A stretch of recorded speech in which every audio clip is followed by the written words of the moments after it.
And we're back, ladies and gentlemen, for game 3 here between SF80 and Warmother's Children. I'm Random Indian Caster, and alongside me for this entire series, it's Adorit Luna. And Luna, how are you feeling about the series thus far?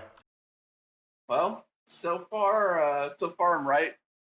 We got SFAD at 2-0, and we'll have to see if Warmothers can. I'm hoping that Warmothers proves me wrong, and right here they start a reverse sweep. Let's see it, boys. Go 3-0 right now. We'll have to see if they do manage to do that here. I mean, Warmother's Children did put up quite a fight actually in game 2 here. Unfortunately, it's just the late game scaling off SF80 kicked in there. And no matter how far hit Curtis Rocks was, unfortunately, just was not able to really turn the tides here for them. Then that was just very, very unfortunate here. Yeah, for sure. Like I don't know. It's again, it's just like I feel like there are some calls for retreats that were just a little too late, and it got to a point to where Unknown Temptation was fast enough to catch up, drop an event horizon, and just catch people off. And I wonder if they will give SF80 all those scaling champions again, because I mean they already have so many things they have to ban out. We saw them have to ban the Caitlyn out. And who was the other ban they had from game 1? I can't quite recall. But if they now have to ban the Senna, the Vigar, and the uh, Kindred, well, I don't know if the Kindred necessarily needs to be banned, but they banned the Senna, the Vigar out. They end up opening up a whole bunch of other picks here for SFAD. Right. The other band you're thinking of was a J4. Oh They yes, the uh, J4, they yeah. took J4 away from Jster. Yeah, and I'm still not convinced of that particular adaptation from them, especially So, when Jack Prot Bottom does play J4. I mean, the Doctor Mundo, to be fair, worked but out pretty well as well. yeah, I don't know. It's just like that's why there's only 5 bands left. It's just like you have to really be picky choosy, and it I don't know. It definitely comes down to what you decide is more prevalent. And we'll certainly have to see what they decide to ban out. SF80 going to continue with that more ban once again. It's going to be the Vigar first ban coming out from Warmother's Children. They are learning from their lesson. They ain't messing about. And the Yasuo ban from SF80 as well. Most likely, I think it was the Diana we normally see coming out. No, it's going to be the Yorick this time because Curtis Rocks was definitely a win condition for Warmother's Children in game 2 here with that Yorick. And Warmother's Children going to continue with the J4 ban. So that's going to be a question of who are they going to leave open? Are they going to ban Caitlyn again and leave the Senna open? I mean, either way, it's a bad situation for him with SFAD being first pick. Instead, they're going to ban out the Cassiopeia here for Unknown Temptation. So that means all the ADCs are open for Rookta right now. He's already pumping out the most damage in this series in both games 1 and 2. Pardon me. And he might be able to do so in game 3 as he gets all the ADC options here. And it's going to be the first pick Volibear instead for SF80 here. Warmother Children, good adaptation as they're the ones to pick Senna for themselves here. Okay, so now, all right. So here's the. Oh no, never mind. And I was gonna say Aatrox. here's. I was gonna say here's the big brain play. They pick Center Support and Caitlyn ADC, and just take both away from Rookter, and then they ruin my dreams. Oh, and we finally see the Blitzcrank. Okay, I mean, let's that go. was banned the first 2 games here, but now it is unlocked. Is North Wolf going to pick this one here? I mean, it's a really, really good pick into the center. And yes, it is going to get locked in. This is going to be the Blitzcrank for the North Wolf here. I mean, it will be good in lane. We'll have to see from the rest of the draft whether it will be a good pick into the rest of the team because we already do see the Aatrox coming up from Warmother's Children here. So now the question is, who takes the Volibear? Is it going to be Cassidy or is it going to be Jason? Yeah, I mean, I do believe that Jaster has played the Volibear before and was pretty good on it. So would be an upgrade from that Kindred from game 2. And we do see that Tristana going to be the last pick here for SF80 before the second ban phase. It is one of the Rookter's most played champions here. I mean, with Caitlyn available, he's going to pick the Tristana into the center instead. I'm scared. Rookter's Tristana scares me. Yeah, we've seen I, how incredible it is in the early game as well, and it's going to be the Ezreal coming up from Warmother's Children, so that's a Senna Ezreal bot lane, and I mean Ezreal did get nerfed this patch. His Arcane Shift cooldown was slightly increased, but I don't really think it affects the core Ezreal play here and doesn't really change much. yeah, I mean, if anything, so long as he just saves Arcane Shift as a defensive spell instead of offensive, it's just like you see a blitz hook, just shift to the left, just get out of there. Should be fine. Yeah, so it is a good solid counter into the Blitzcrank, and so far the Blitzcrank really only has one good target thus far. It will be that Senna for now, and we do see the rest of the bans coming out. It's going to be the Diana ban for Warmother's Children. They're the ones banning the Diana this time, and it's going to be the Syndra from SFAD. So a lot of focus into that mid lane for now. Kled, the last one coming out for Warmother's Children, but I'm trying to remember. I think it was Shadow Balls who actually played Kled in the top lane for SF80, not Cassidy. So I don't know how effective that one is against Cassidy here. And the Olaf being hovered by SF80, they're going to lock that in. They want to make sure Jackpot Bottom continues not to get his hands on the Viking there. Yeah, which is a good call. Ooh, Trundle pick. That could be interesting. That could be really interesting because I think Trundle would beat a Volibear. But But would it beat a Lee Sin here? Because, I mean, Trundle really good into tank, so could still steal the stats from the Volbear if that is a top lane Volbear for Cassidy and he does build tank stats. Oh, pardon me, tripping a lot on that sentence there. But it is going to be the Lee Sin locked in, so Lee Sin generally does really well into Trundle in the early game.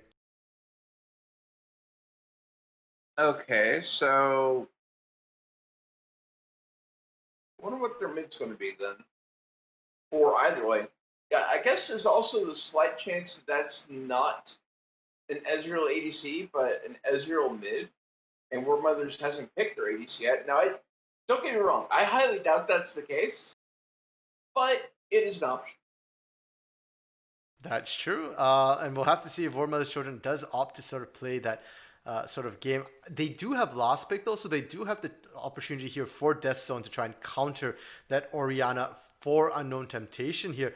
And he is going to pick the Vladimir here. So we did see it was Unknown Temptation playing Vladimir game 1. Now it's going to be Deathstone playing the Vladimir here in game 3. And with these drafts right now, what are your thoughts, Luna, on the pick and bans? Uh, my thoughts are SFPD's team looks terrifying. They have 3 ways of delivering a ball onto someone with Lee Sin, Volibear, and Tristana. Warmothers, their comp is a little defensive. They have some mobility and some uh, abilities to be able to dodge stuff, whether it's from Aatrox or Ezreal just kind of hopping to the side, or Vladimir just going into a sanguine pool. So they do have some utility against skill shots, which does benefit them a lot. You know, they can prevent a Sonic Wave from Lee Sin or the hook from Blitzcrank on landing. Comp wise, I feel like SFAD is going to win it though. I was just looking at Warmother's comp. I'm trying to figure out where they go and what lane they need to play through, but I don't feel like they have a winning lane really. I mean, previously they had relied on Curtis Rocks in that top lane, the Yorick last game, and now it's going to be the Aatrox into the Volibear. Uh, I mean, do you that's a possibility for Curtis Rocks to try and dominate that lane and just come through that top lane, perhaps? Maybe I'm not sure if Aatrox wins against Volibear though, just because I know Aatrox has healing in his kit, but so does Volibear, and I don't know. It's because Aatrox he only has the healing. He doesn't get any kind of shields or anything like that. He does have the mobility, I suppose, to be able to choose when to go in or to get out if need be. But I mean, Volibear, even early, is just so damn tanky and can put out a decent amount of damage and heal off of it. So I don't know. I'm going to give the edge to Cassidy this time, I think. We'll also have to see what summoners they opt to bring in, because if we see Curtis Rocks with that teleport, that means he's probably going to try and sit back and farm a little bit. Won't be as aggressive, but we do see him take the Ignite into the top lane. Then that's how we'll know for sure Warmothers is going to be looking to play through that top lane. And I mean, they do have skilling, like you said, Senna skills infinitely here. They're the ones with Senna this game. Ezreal as well. A really strong ADC once you get past that really, really weak early game, once you've got that Mira mana as well as the Sheen item, whether it be Iceborne or Trinity Force. And they do it to Vladimir, so they do actually have quite a bit of late game skilling here on the side of Warmother's Children. And you contrast that to SFAD with the Blitzcrank, with the Lee Sin, who aren't great as you go into the late game. They're more utility based as you go into the late game here. Right, but to counter that, SFAD's early and mid game is stupidly strong. Blitzcrank and Tristana is a stupid strong combo early, mid game, especially with Tristana's sieging power. Like, Tristana's one of the few champions to where you don't necessarily even worry about getting kills. You can just go split all game, get farm, and then just destroy a lane just because of her siege potential on being able to destroy turrets. Yeah, and I guess on top of that as well, I mean, Rukter's just been performing so well this series. I mean, with that Tristana right now, who should have lane advantage as well as skill up into that late game hyper carry, SF80 are just looking in a really strong position to try and sweep and close this series out 3-0 here against Warmother's Children.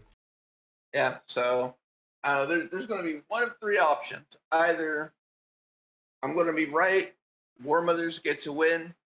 Well, I guess there's four. We could see a game 5 where both teams are at 2 wins. We could see it to where Warmothers is able to clutch this one out somehow, and we still see it 3-1. We could just see the 3-0 sweep, or there's a slight chance for a reverse sweep. I don't know. Suspense is killing me. We'll have to see. For sure, we will have to see for sure. And I'm just rooting for Warmother's Children at this point. I want to see this series go to a full game 5. So even though my head is telling me SF80 should win this, my heart is hoping Warmothers can turn the tides and look for that reverse sweep. And with that, we are going to head into an intermission break, while we wait out the spec delay here. So stick around. Feel free to continue talking in chat, and we'll see all of you guys on Summoner's Rift.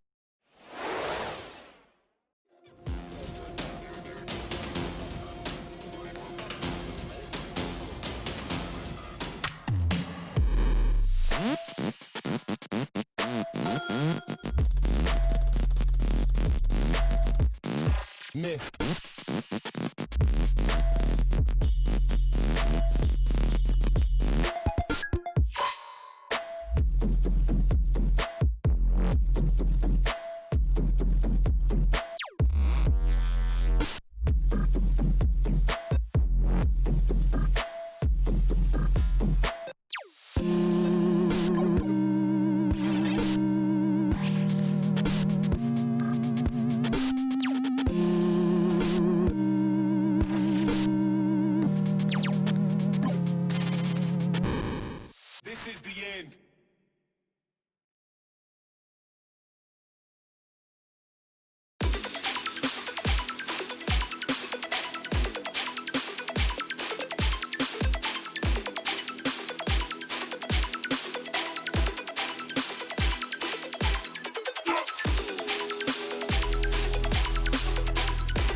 And we're back on the Rift, ladies and gentlemen. Welcome to Game 3. SFAD on the blue side here.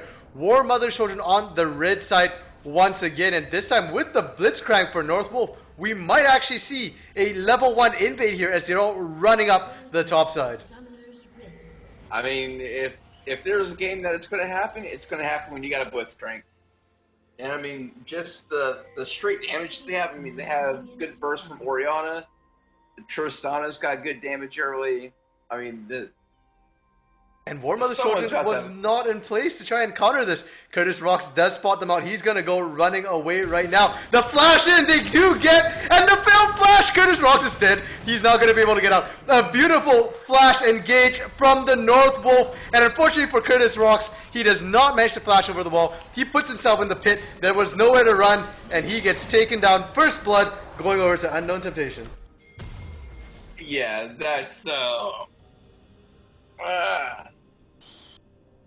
if you know that there's a Blitzcrank on the enemy team, like, I know it's like you want to be like, yeah, we just set up a 5-man, but you have to do an alternate version of a 5-man setup if you're going to 5-man with the Blitzcrank on the enemy team. Just drop a ward somewhere and get the hell out. Otherwise, you're going to get hooked. For sure. They do at least manage to get the ward down onto the red buff. They will see Jaster starting this one out at least. Really won't mean much though. It is a Lee Sin. He's very, very mobile. It's very hard to track where he's going to go. And the other thing too is I actually really like the fact that North Wolf flashed because he does have the Hextac flash as his summoner there, as his mastery. So he will be perfectly fine even without that flash in lane. Aggressively, he'll still be able to position with that spell. Right. So it's just like they get a free kill, and there's really no loss, just because, you know, like I said, he has Hex Flash, so it's pretty much like he still has Flash anyways. Yeah, and to a certain extent, this is kind of what SFAD needs to do as well. They need to come roaring out the gate. They don't have necessarily the best skilling. Yes, they've got the Tristana, but you're up against Vladimir Ezreal, and we are now seeing another gank in the top lane. Jaster, he's done this every single game, early ganks into the top lane, and I am expecting to see him look into the mid lane after this once he fails to secure the kill on that top side there. Jack Prop Bottom has arrived as well, and it's going to be a 2v2. Actually, it's the first time we're going to be seeing the 2v2 here. Cassidy having to flash out. He left Jaster all alone. Jaster still having his flash available. Cassidy stunning up Jack Prop Bottom for now, and nobody able to find anything that is flash blown from both top laners. All right, this is a pretty even gank from both sides. It's a good gank. It's a good counter gank. Got some flashes blown. That was a whip and a half. It was an attempt by the North Wolf. Just a bit of a zoning flash there from him. He can afford to do that. The cooldown fairly short on that Hex Tech flash there. Top side, Curtis Rock's going to take it down low though. Thankfully, that last second pull able to stop Cassidy from just chomping down onto Aatrox there. Now, Curtis Rocks has to be extremely careful. His flash still going to be down for a little bit. And Jacer coming back, and he's going to use his flash offensively and picks up a kill in that top lane. Finally, a change here as Jacer repeats a gank into top lane rather than looking into the mid lane there.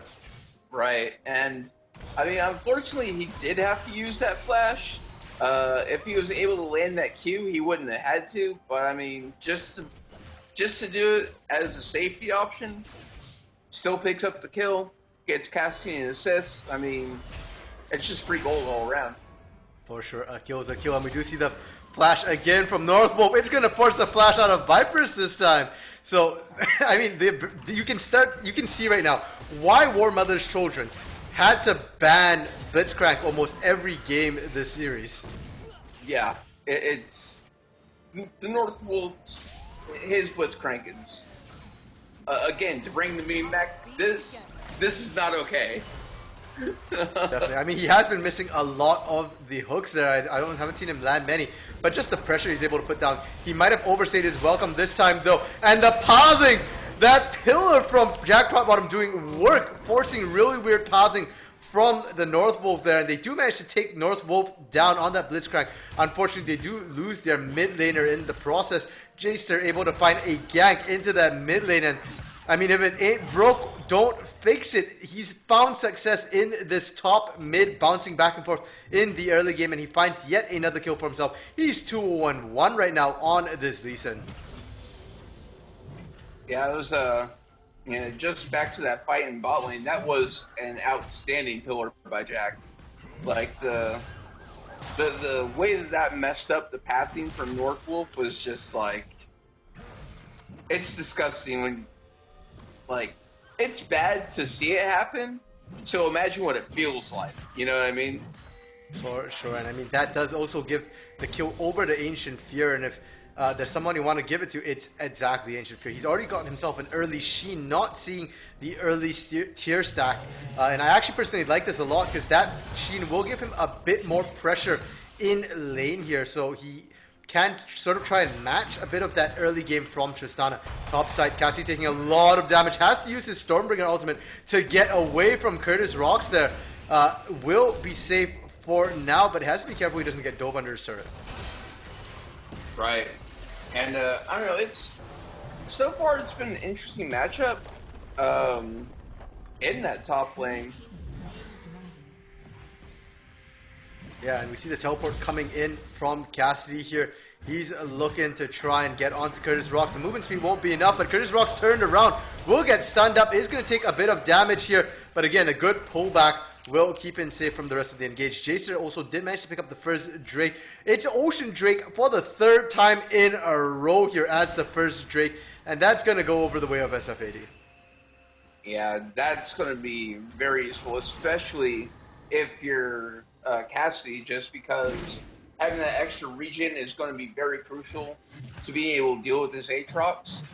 Not to mention, he picked up an early...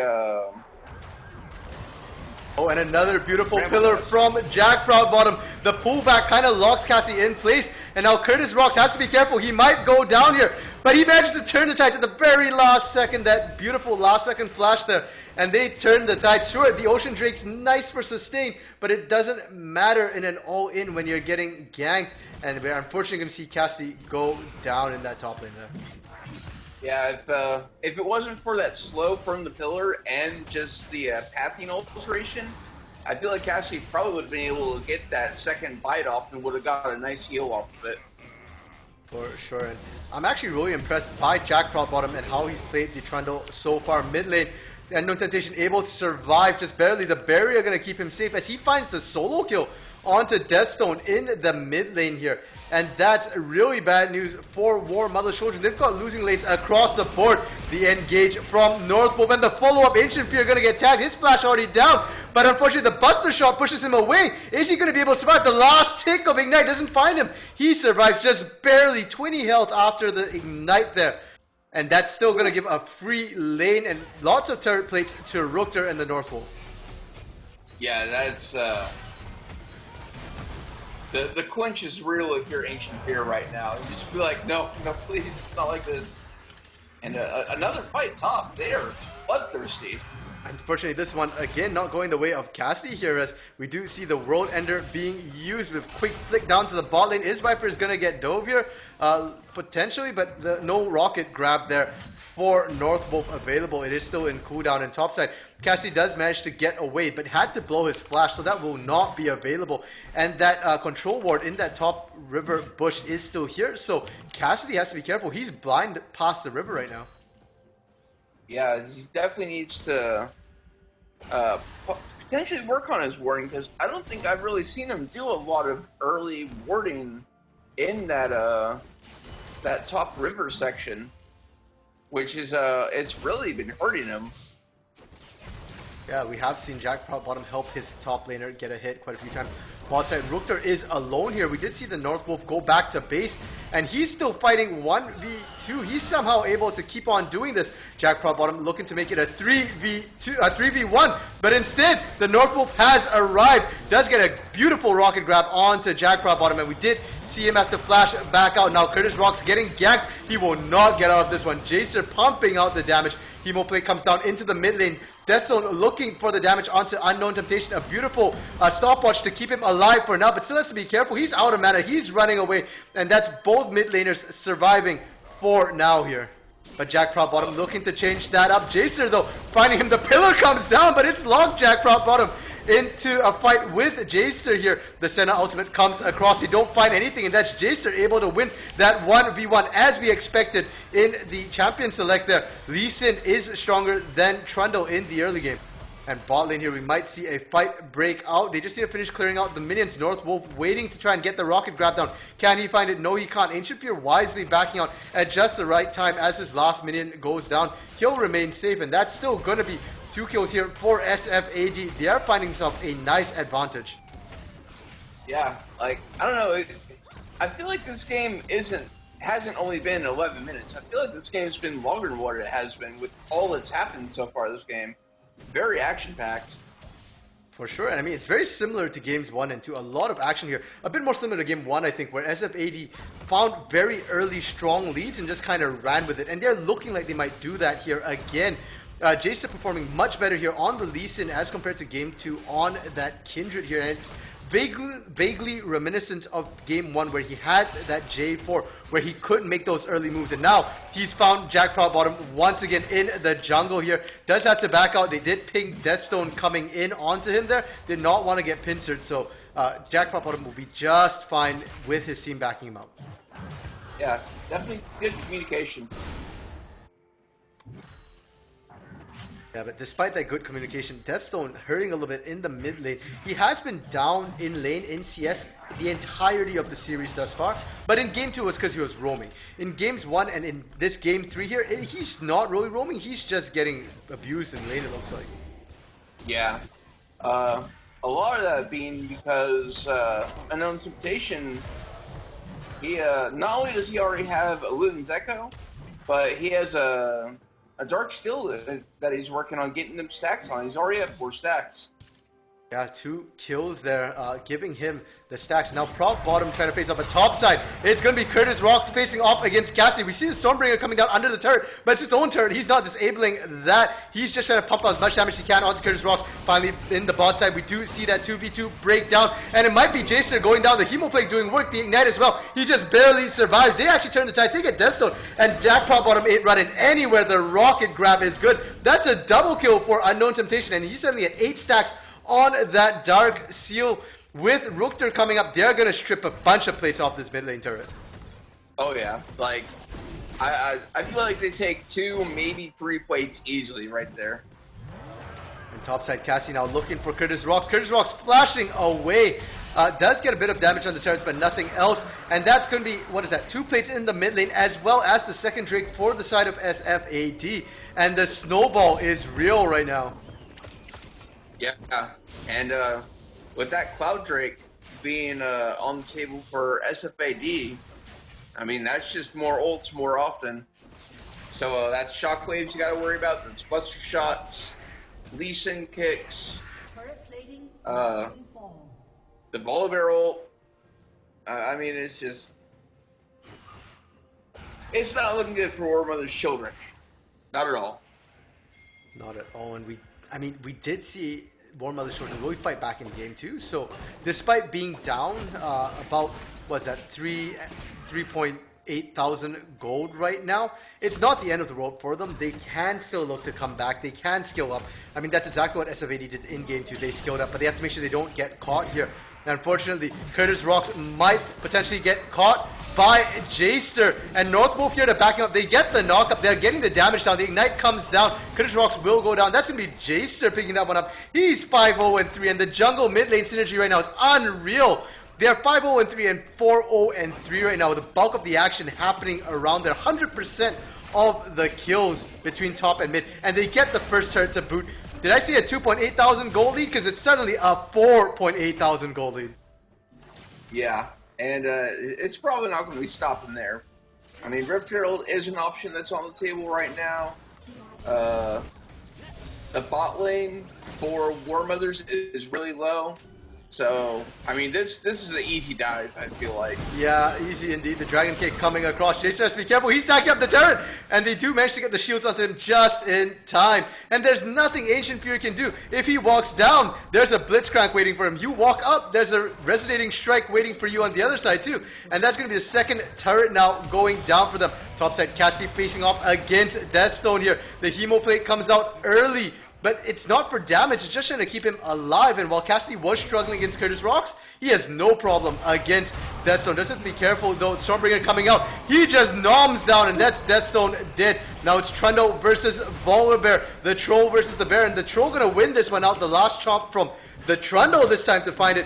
Mid lane, Curtis Rocks looking to get a kill onto Unknown Temptation. Can he find it?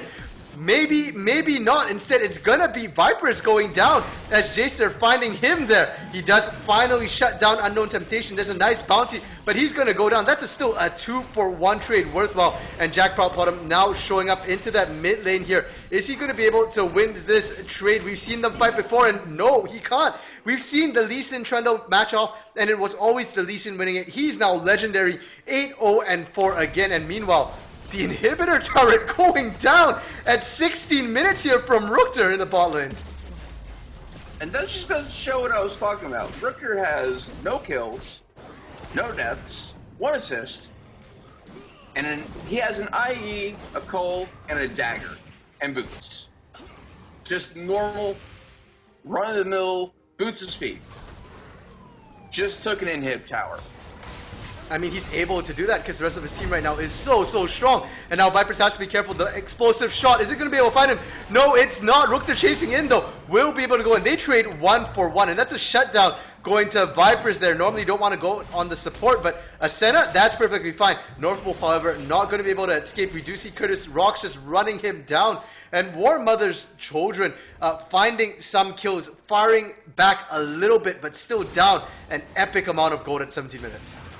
Right, and it's just like, again, you know, it's like, if you're at the point that Rookter was at, no kills and no deaths, trading for that shutdown, I mean, that's well worth it.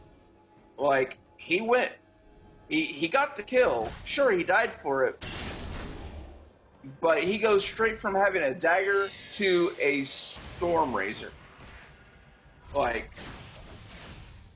And as he said, he has barely any bounty really at the end of the day because he had 0 kills at that. Well, yeah, he had 0 kills at that point there. So he only gives a 200 gold bounty over. It's one of the smaller ones. And we do see now Unknown Temptation getting dope, but a beautiful command shockwave catches 2 Proudbottom taking turret shots to boot as well. And he's going to be able to find himself a double kill in the mid lane. Top side, we did see Jaster getting the Herald, dropping it immediately in the top side. The Dragon Kick comes across, but he misses the Resonating Strike. Now Stormbringer comes down. They'll still be able to just shred Deathstone here. The Hemo Plate not going to be able to amplify the damage, and that's all the outer turrets now down. for the side of Warmother's children, and the snowball just keeps on growing. The rocket grab onto Vipers, but there's no follow-up here. No Rookter, no Unknown Temptation to back him up, so it's going to be an even trade as Northwolf going to take some turret damage. But did you see that pop onto Vipers? That was just the command move and dissonance. No shockwave, and Vipers losing almost all his health there. Well, I mean, that's what happens when you have a Luden's Echo, a Magi's with 16 stacks, and an Oblivion Orb, and a Sorcerer's Shoes. I mean, that's a lot of damage with a lot of pin. Like, it hurts. It hurts to watch. Yeah, I'm sure it hurts to be on the receiving end of that as well. And just like clockwork, SF80 makes their way towards that Drake. They're looking for their third Drake of the game. It's going to be an inferno here for themselves. More damage, because apparently 19 kills in 19 minutes was not enough for them. So they want to be able to take down even more. Right. And I'm just, with how strong SFAD is, I'm wondering if... Oh, and that pop there, a beautiful Dragon Kick. Command Shockwave only going to find Proud Bottom, but that's going to force him low already. He gets popped immediately by Jacer. Double kill right now. He's 10-0-5 on this Lee Sin. This is how you play an early game Lee Sin here. And they're going to keep on going. Stormbreaker onto the turret. It's going to leave Vipers exposed here. He's going to pop. Northwolf finally finding a kill for himself. He deserves one at this point. He's been landing so many rocket grabs on this Blitzcrank. The resonating strike is on Ancient Fear, and Jacer knows no fear. He goes in. They're gonna find Death Zone as well, and that's gonna force the flash out of Ancient Fear. 19 minutes and 54 seconds. They take down the inhibitor. They're looking for a repeat of game one as they take down the inhibitor here at 20 minutes. The bot one is exposed as well. Are they gonna go for that? Yes, they are. Rookter wants to be clean about this. Take down everything while they are here. And right before that fight, and sorry, I'm going to put you on hold because Viper is getting caught once again. He just respawned. The man has a family. Ancient Fear going down as well, but he does manage to pick Jacer out. Jacer finally going down 10-0-8 before he died, but finally will go 10-1-8. And now Death Zone is back up from base, putting out the damage. He finds Unknown Temptation. He finds Cassidy, and that's going to leave Rookter alone in the midst of three. He does manage to pick up Curtis Rocks, though will not find Proud Bottom, and that's now a triple kill for Death Zone as he fires back, trying to keep his playoff dreams alive here. Well, I feel like SFAD got a little greedy there. If they didn't try to greed for those kills right there, I think they could have ended. Like, that's kind of what I was wondering what was going to happen before the first fight happened a couple of minutes ago is, with how strong they are they just going to end it in a couple of minutes? But they were close. They were super close to do it. Yeah, but I mean, even if they couldn't end it then, they certainly can now, as we do see all of them going back to base to buy. Cassie picking up a Zeal item as well as a dagger. Rookter now completing a straight-up Phantom Dancer here for himself as well. Unknown Temptation upgrading the Oblivion Orb. He's got a Morello's as well as a Blasting Wand. So Death Zone going to struggle even harder right now, and they're just going to go straight for Baron. They take out the Ward, and with that, there's hardly any vision here for Warmother's children. Jack Proud Bottom not even going to try for it. They know it's being done. They are not going to take it at all, and this should be a free Baron. The Blast Cone was popped by Northwolf. No flash available for Jack either, so I don't see how he's going to look for this one. And now Rookter coming in. He wants a piece of this troll here. He thinks he can handle this, but he actually took a bunch of damage from the Baron, actually. The attempted steal from Viperous. Unfortunately, he's so far behind, he can't do it. Jacer are going to be able to secure this one easy. And that's a Baroned up 5-man SF80 looking to end this game. And, like, the best part is similar to how it happened in game one. They got Baron, and oh, hey, look, this top lane, it's conveniently exactly where they need it right now. Yeah, unfortunately, they don't quite have the minions yet. Rookter tanking this one up. Can he? Yeah, he's just going to take it down. He doesn't need minions. Mid lane, though, they're going on to Unknown Temptation, but that's Death Zone very, very deep in right now. He has to be careful. Command Shockwave comes across, only catches one, but instantly pops in there. Curtis Rock now looking for Unknown Temptation. Can't find him, but Jacer did go down, trying to dive Ancient Fear in the backline there. Now Rookter just going after Vipers. Can he pop in? The explosive shot, not quite enough. Instead, they turn their eyes towards Curtis Rocks instead, and that's going to give him the reset he wants, he needs. He finds Vipers. Can he keep on going here? Nope, he's going to turn back, go for the inhibitor instead. And so Prop Bottom and Ancient Fear are going to be alive for now. He suddenly realized he doesn't need the inhibitor. He's got the Nexus in his eyes. They are going for this one. They get Prop Bottom. Unknown Temptation picking that one up. He's 9-2 and 13, and the Nexus goes down. 23.5 minutes again for SFAD. They clean sweep the semifinals 3-0 and punch their tickets into the finals of the Demacia division here. Just once again, SFAD showing that, you know, they are here to stay, folks. They're in it to win it, and right now they're just straight killing it. Like I don't know what else to say about it. Game 1, Game 3, those were just steamrolls. Game 2, yeah, it was a little rocky, but again, it just goes to show how easily you can turn a game around with just pure mechanics.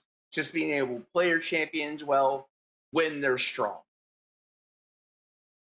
For sure, and we can look at the damage charts, and for the first time in, I believe, 2 weeks, Rookter does not take number 1 on the damage charts. Instead, it's Unknown Temptation with a stellar performance on this Orianna here. I think he ended the game with full stacks on that mid, guys.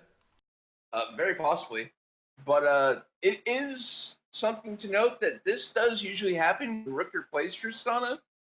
Rookter on Tristana is just like a whole nother beast to deal with, just because you don't necessarily worry about him being able to kill you.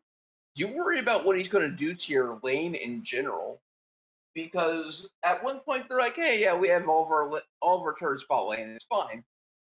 A couple minutes later, you're like, "Oh, why is our bot lane inhib open, guys? What happened? Where'd it go?" And then you just see Rookter kind of walking off, go over to the shop and just buy some stuff.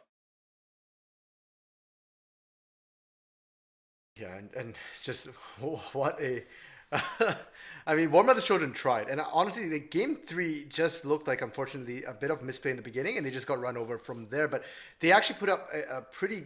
The series score does not tell the full story in terms of how the individual games actually went here. As Warmother's children, 3-0 sounds bad. They actually didn't just get run over there. They definitely did put up a fight. And actually, we are just going to head into a quick intermission break while we set up for an interview here with the winning team for SFAD. So do stick around for that. We'll be right back.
And thanks for sticking around, guys. We're back in the interview room with Jster and Unknown Temptation, the MVPs of Game 3 here.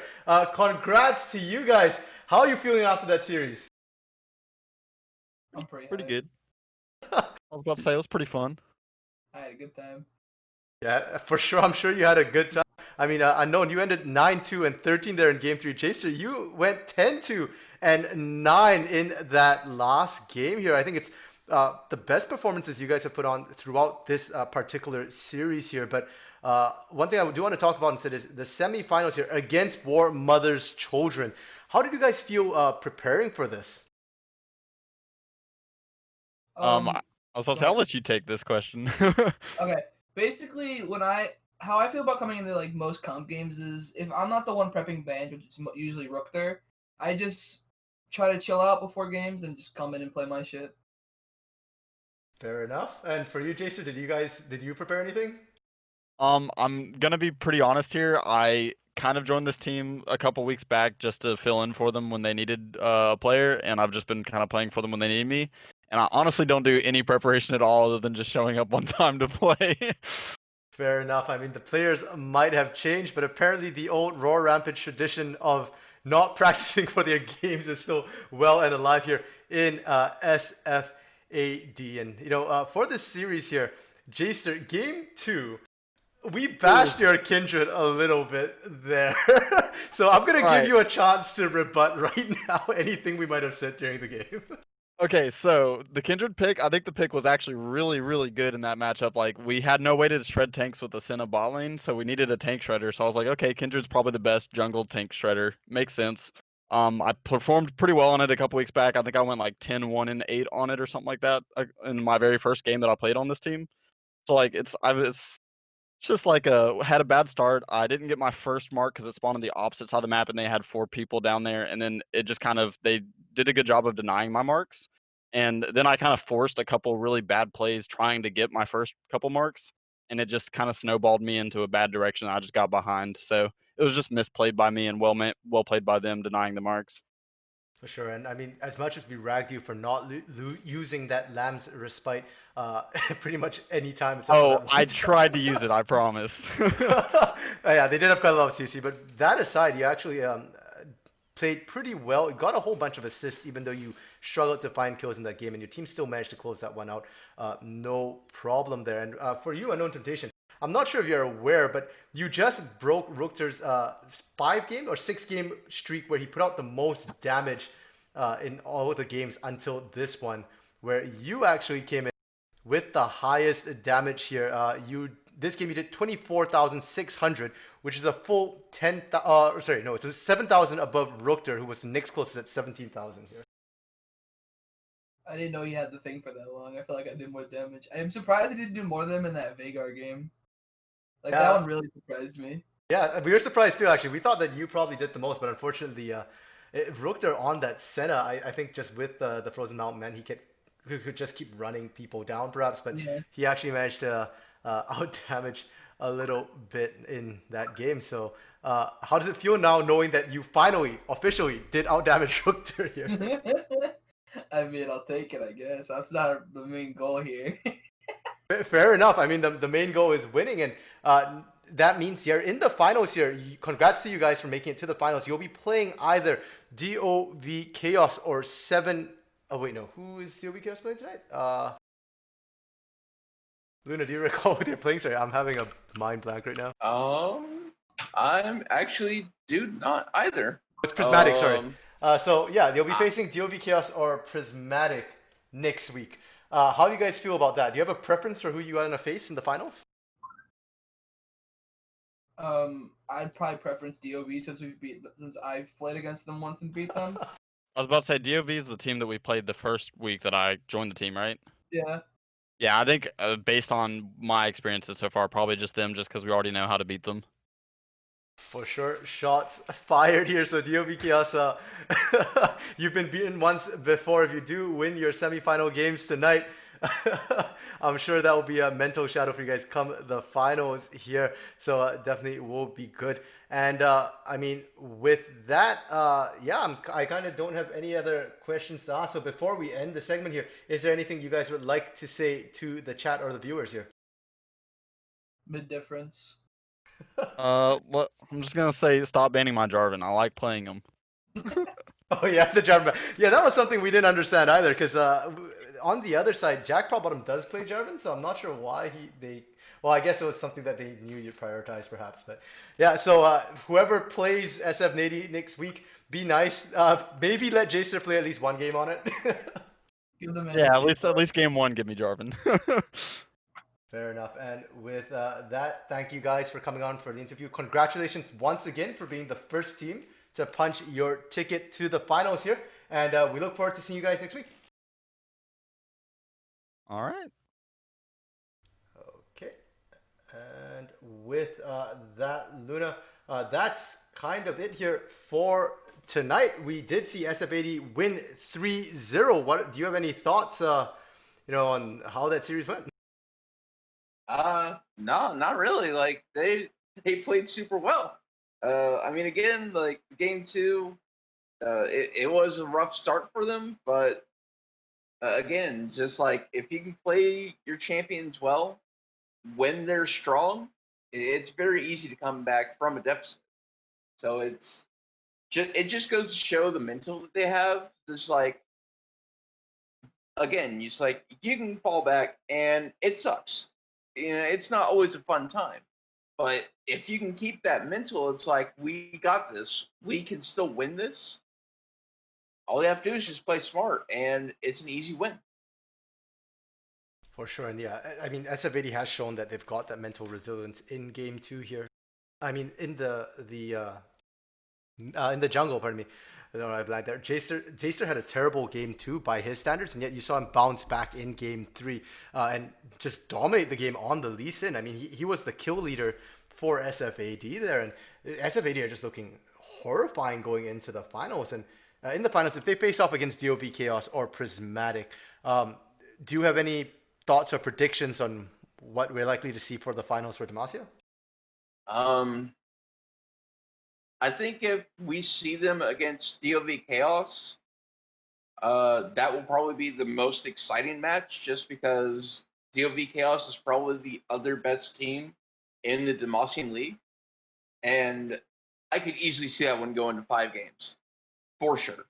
At the same time, I could see it easily going to 3-0 sweep on either team, just because both teams are that good. So it's almost a coin toss in a weird way of how it could go.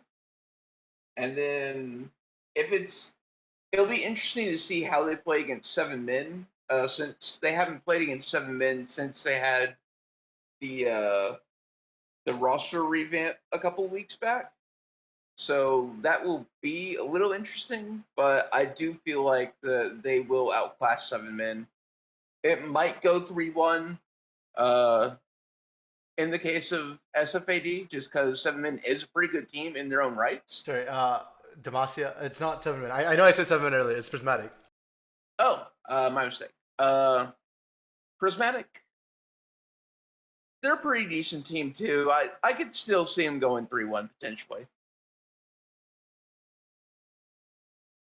Okay, yeah, and I think that it should be an interesting match either way. So far, I have no news on the DOV Chaos versus Prismatic matchup, so I don't know how that one's going to go. And I do think it'll be more exciting to a certain extent if they play DOV Chaos, not because of how they play necessarily, more just because, like they said, it's a grudge match, right? DOV Chaos did lose to SFAD once before already, and DOV Chaos is currently first seed as well. So I think just the grudge match there should be interesting. I look forward to the banter that would come out from that game as well. But for now, we don't know the results, and they're still in the middle of their series. So we will find that out later this week. And with that, Luna, is there anything else you'd like to say? Because I'm pretty much done for the night.